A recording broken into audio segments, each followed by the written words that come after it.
సరస్వతి పుష్కరాలను పురస్కరించుకొని ఇది భూపాలపల్లి దాటిన తర్వాత కమలాపూర్ క్రాసింగ్లో రోజు నిత్య అన్నదాన కార్యక్రమం 15వ తారీఖు నుంచి 20వ తారీఖు వరకు 26వ తారీఖు వరకు అన్నదాన కార్యక్రమము నిర్వహించడం జరుగుతూ ఉంది.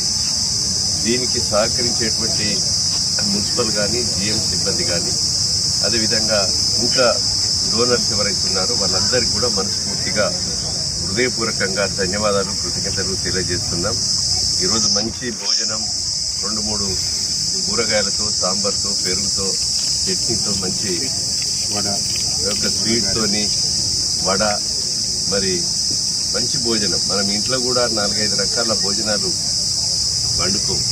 ఈరోజు స్వీట్ కూడా మనము దేవాలయాల్లో పెట్టేటువంటి స్వీట్ లెక్క వడాలు కూడా మంచి భోజనం ఈరోజు ఏర్పాటు చేయడం జరిగింది. భక్తులకు విజ్ఞప్తి చేస్తున్నాం, మీరు సరస్వతి పుష్కరాలకు స్నానం చేసేటువంటి భక్తులందరూ కూడా కమలాపూర్ క్రాస్ వద్ద భూపాలపల్లి దాటిన తర్వాత కాళేశ్వరం నుంచి పోయే ముందు భూపాలపల్లి ఎంట్రన్స్ అయ్యే ముందు కమలాపూర్ జంక్షన్లో అన్నదాన కార్యక్రమం 15వ తారీఖు నుంచి 26వ తారీఖు వరకు మరి నిత్య అన్నదాన కార్యక్రమం జరుగు కనుక దీన్ని పాల్గొని భోజనం చేసి పోవాల్సిందిగా ఇది భక్తులకు విజ్ఞప్తి చేస్తున్నాం.